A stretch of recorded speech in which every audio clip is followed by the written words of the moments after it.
Give me all your money. I will take your money. I will take your wallet. I will take your TV. I will take your microwave. I will take everything I want. I will rape your daughter and I'm going to shoot your dog. Now, there is eating well and then there is eating properly. Eating well means you eat when you are satiated. When you are satisfied, you leave everything back. You can even throw in the garbage. Eating properly means you eat everything that is available until there's nothing left to eat. It's good to see you again and welcome to Winning Mind program. Today, I have something to say and something tells me what I'm about to say is urgent. I don't know how urgent it's going to be. I don't know how urgent it is, but something tells me that what I'm about to share with you today is an urgent message. Now, I've been watching the news lately and the recent events in the news have reminded me something that happened to me a long time ago when I was a young boy. So that was after primary school and I was going to high school. So a friend of mine and myself went to the market one fateful day after we joined Form 1. We went to the market and we had a few coins to spend. I don't even know where we got the money because we were very, very broke. So we went to the mine to spend a few coins and we saw this guy who was selling some chains and some bling blings and some earrings and, a bit of accessories.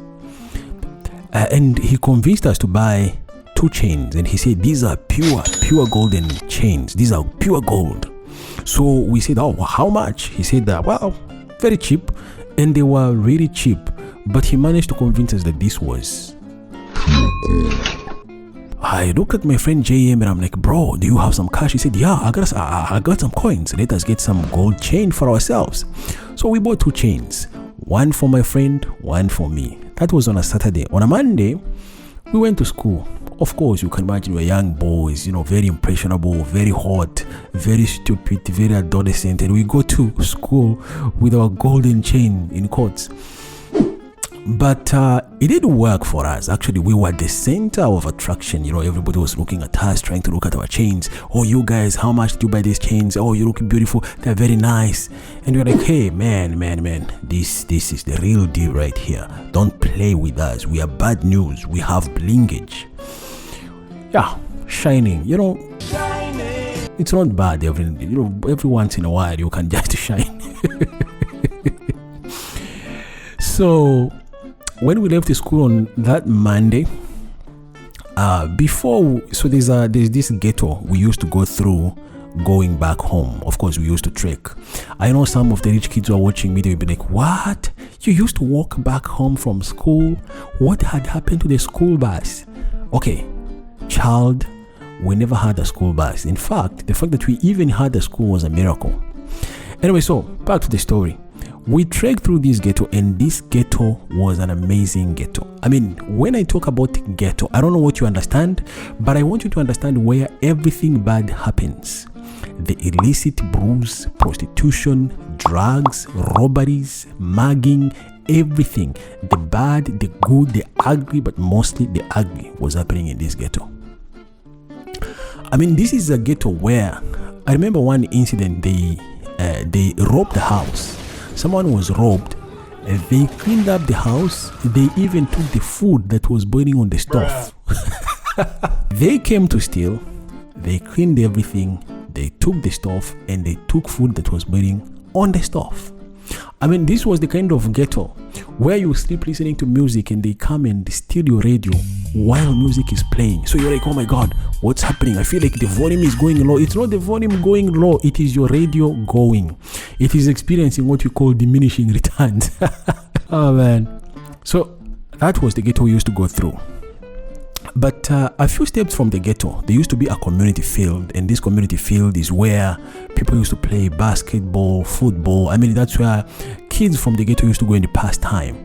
And of course, we being boys, boys will be boys. So most of the times when we were coming from school, my friend and I would just go to this field, also play a bit of football, just to pass in time and go home, of course, to be beaten because we are late. No, him was getting beaten. I was not getting beaten. But that's a story for another day because I didn't have parents. But on this particular Monday, something unusual was happening. I could tell something was not okay because usually that field has a lot of people. They have people, there were people who are smoking, there are people who are fighting, there are people who are arguing, there were people who are playing football. There used to be a bunch of activities happening in this field, but on this particular day, nothing was happening. So we're just walking, and I feel like, man, this is unusual. Suddenly, hey, somebody say suddenly. Suddenly, and I say suddenly. Suddenly, I felt a huge hand grabbing me by the neck. And then this hand grabbed me by the neck, and then it grabbed my friends, and then the guy held us and said, "You stupid idiots. What are you doing here?" We're like, "We are coming from school." Even before he could finish the word school, there was this hot slap. Hey, that kind of a hot slap you are given and you start seeing stars, I see your true colors shining. You start seeing everything shining. And before we could even recover from the first slap, there was a second slap. Sit down, stupid boys. Man, I was very confused. So I look at my friend and find out from him, what did you do? The guy's looking at me asking me, what did you do? So we were confused. But of course, this guy now, the guy who was giving us, whose hands were having some close fellowship with our cheeks, he said, "Give me all your money." Then I realized, that's when I realized, it dawned to me that we were being robbed. It was my first time getting robbed, You never forget your first time, Never. But of course, after that robbery, I was robbed again and again and again, so many times. It became part of my, it became part of life. My life is really something else. Anyway, so the guy says, "Give me all your monies." But of course, as you even trying to, to look around and see if you have some change that we can give to the guy, he was still beating us and kicking us. So in the commotion, something terrible happened. Our gold chain that was tucked inside our shirt popped out, and the guy saw the chains. He said, "Let me have those chains." Oh man, I was like, no, please, no, the chain. Come on, dude. I mean, we just bought this one. It is pure gold. The guy was not having none of them. So he just took my chain, removed it from my neck, took JM's chain, removed it from his neck, and then he took both chains and he twisted them together, and he started whipping us with those chains. Man, I was whooped that day, and the chains were imprinted on my forehead and my neck and my hand because I was trying to block. And I'm like, man, the gold is gone, the chain is gone, And the girls had started to notice me because I was having a blingage. What am I gonna do now?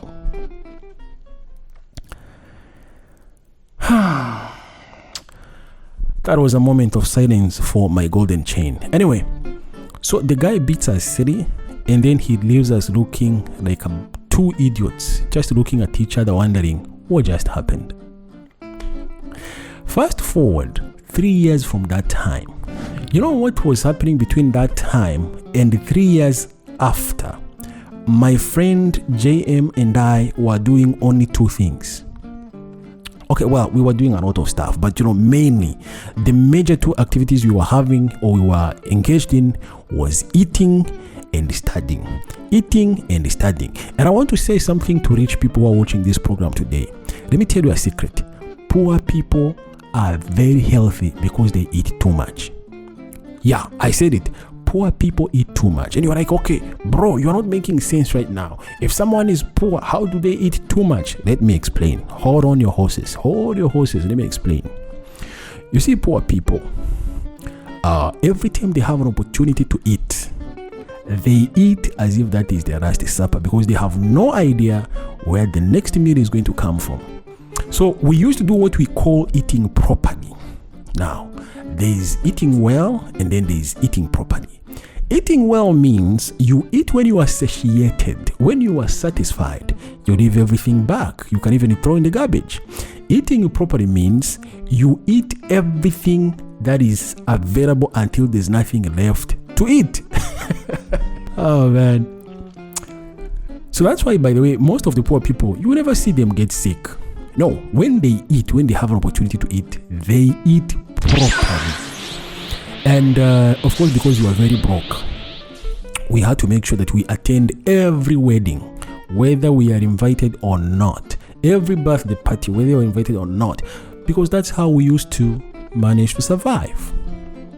And by the way, also, we used to make sure that we visit every neighbor during lunchtime, and we visit another neighbor during supper and dinner time.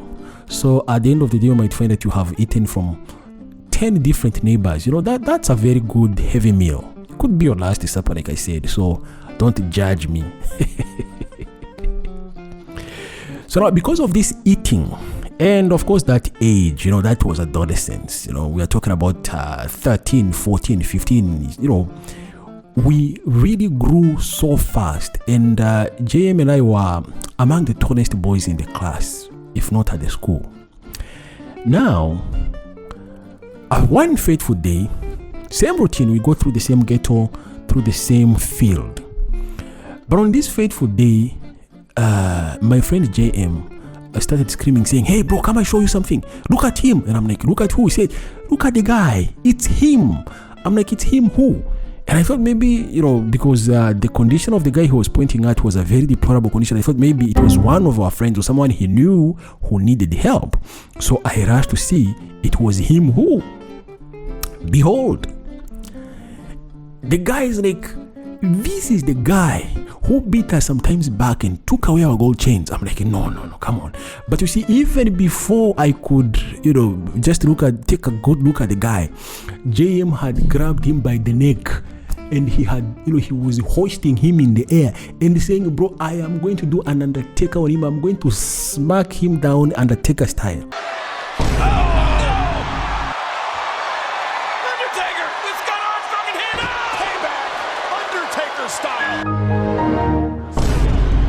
I'm like, wait, hold on, what if you're mistaken? But when I took a closer look at the guy, I realized that actually it was him.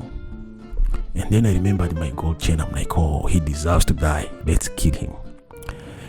But something had happened between the time we were robbed and that time we caught our thief. Basically what had happened is that I found God, or God found me. So a voice inside me was like, "Come on, you cannot do this. Revenge is for God. Don't do this." And again, when I looked at the guy, this guy was in a very deplorable condition. The guy was so thin. The guy was so sick. He was shriveled. He had wrinkles. The guy was dark. He looked like a zombie. But again, I was thinking about my chain, and I thought about the beating and the slaps, and I'm like, no, we should kill him. But then I could not understand.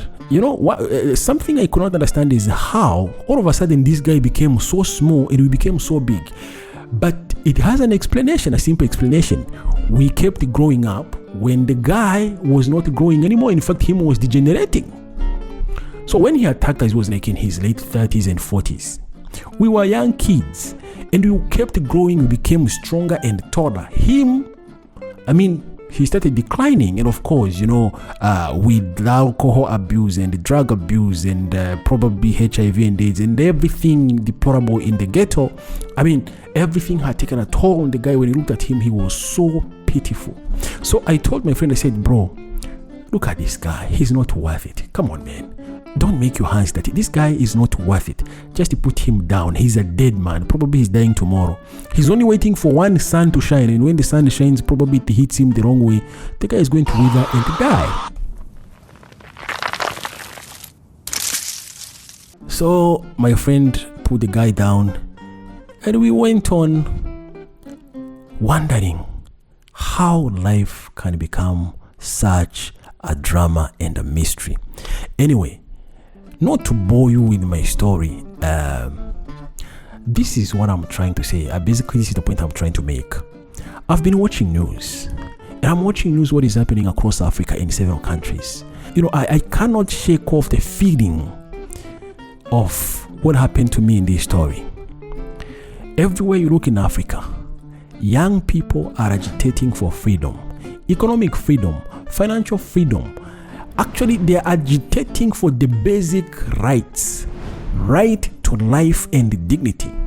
But you see, they are being clobbered, they are being beaten, they are being oppressed, they are being shot in the streets like dogs. Now, the problem is, actually, the sad part is, that is not even the disaster. The disaster is yet to come, because These people who are being beaten, these people are being clobbered, these people are being oppressed, these people are being shot in the streets like dogs. These are young people. In about 5 years, 8 years, 10 years from now, these people are going to be in charge. These people are going to be in charge. Whether you like it or not, they are going to grow because they keep eating. And every time when they have a chance to eat, they eat properly because that is the norm with oppressed people. And let me ask you a question, by the way, before I even go far with my hypothesis.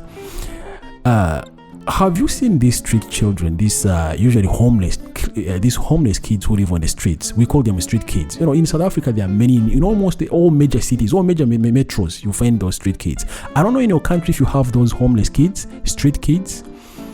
Have you ever asked yourself, when street kids grow up, where do they go? Have you ever asked yourself this question? When these kids grow, because if you are growing, it means they are also growing. Don't think they remain street kids forever. Simply because you don't pay attention to them, it doesn't mean they don't grow up. They grow up as we all grow up. So when they become mature, they are street kids at the age of 10. When they are 20, 25, where do they go? Okay, let me tell you where they go. When street homeless kids, when oppressed kids living in slums and ghettos, when they grow up, a huge number of these kids actually grow up knowing only one life of the streets. They only know one law, the law of the jungle, where the winner takes everything. The law of the jungle, where the strong eats the weak. When they grow up, most of these people, they become what you cannot imagine. They become ruthless criminals. These are the carjackers. These are the rapists. These are the murderers. These are the criminals of the highest order. And if you have a misfortune of getting robbed or invaded by these people, when they come in your house, and we start pleading for mercy and say, please, let's talk about this. Have mercy on me. They do not understand the word mercy, because one thing they know in their minds is that I was a street child for 10 years. I was very cold. There were floods. There were rainy days. There was winter. Every time I was cold, I was hungry. Nobody had mercy on me. What is this thing you're calling mercy? And he has a gun on your head. He's saying, you are talking about mercy? You say, please, let us negotiate. And the guy is like, hey, when I used to come to your car to ask you for some coins to wash your windscreen, you never negotiated with me. What are we negotiating now? So this guy will be like, give me all your money. I will take your money. I will take your wallet. I will take your TV. I will take your microwave. I will take everything I want. I will rape your daughter and I'm going to shoot your dog. The problem is, these children who are being shot in the streets, these children who are being oppressed, these children whose gold has been taken away, whose gold chain, don't mind whether the gold chain is pure gold or not, it doesn't matter, but it's being taken away from them. One day they will grow up, and just imagine the look on your face when they come and say, hey, it is him. He is the guy who killed my young brother. He is the guy who abducted my friends. It is him. And at that time, of course, you have arthritis, you have BP, you have gout, you have dementia. You are old, decrepit, weak, and helpless. Then what? Okay, now suppose you are very old and by then you will be dead. Do you think about your child, your son, your daughter, your lineage, your offsprings, who have to grow up in the world where these people that you have oppressed for years are in charge? Do you really ever wonder what's going to happen to your children, your wife, your investments, everything? Let me tell you, it is so wrong to abuse children. It is so wrong to oppress children. It is so wrong to do anything evil against children. You see, a man called Bill Cosby, this man was loved by everybody. He was a darling. In fact, they used to call him the American father because he was this fatherly figure, a very nice comedian, very clean comedy, no cursing, no nothing. And when he was like 60, 70, the children he abused in his prime they all came back to accuse him because there was no statute of limitations. With abuse, with oppression, with killings, there's no statute of limitations. It will come back to haunt you no matter what. Bill Cosby was held in jail. A very old, sickly man. I don't know if he's still in jail. I don't know. Is he dead? Is he in jail? I think he's still in jail. I don't know. I will double check. But you see, the kids who are 10, the kids who are 9, the kids who are 6, the young girls who are 15, 16, the people he abused, they grew up and they were in charge. Then they say, it is him. He took our gold. Now, like I said, I don't know if what I'm saying is making sense to you. What I'm saying is, I feel like this is an urgent message which has to go to every leader in Africa, on the African continent. The youth are the majority. The majority who are oppressed, who are seeing their mother die of childbirth, of cancer, who are seeing their sisters suffer without sanitary pads, who are seeing their father drink themselves in the stupor because they are becoming useless. These are the majority. 70-something% of these people are in their 19th, 20, 21. These people 10 years from now, they will be part of your army, they will be part of your police force, they will be part of your security guards because you are denying them education. Some of them are going to come and be your maids in the house. And one day they will wake up and say, hey, it is him. He took our gold chain. I don't know how many of them will have met God. But God forbid, if they don't meet God the way I did, they will smack you down Undertaker style. And you never wake up again. That is the real disaster. That is the monster we are feeding now. That is the disaster we are courting. And I wish we can stop right now. I wish we can stop here. I wish the ministers, the presidents, the prime ministers, these people, these big people with big cars and flags who are usually bulldozing everybody on the street so that they can go in the office to do nothing. I wish they can listen to voices of reasons and they start taking care of the future, start taking care of the children, and they stop maltreating, mistreating, and abusing the young people. Because you walk around with live bullets. Your time is coming, it's counted, and we shall hang you mercilessly. In fact, we ask for no mercy. Keep shooting. But when our time comes, we shall not apologize for the terror. We won't apologize. You keep shooting. Okay, Your Honor, I rest my case, and that is my video for today. Let me know what you are thinking about what I just said. Go in the comment section. Let us engage. And if you haven't subscribed to our channel, please just subscribe. It's not going to hurt you. I mean, subscribe, put a like there, and put a comment and share with your friends. It is that simple. Otherwise, we will come for you. Thank you so much for watching. Have a good time and God bless you. Bye-bye.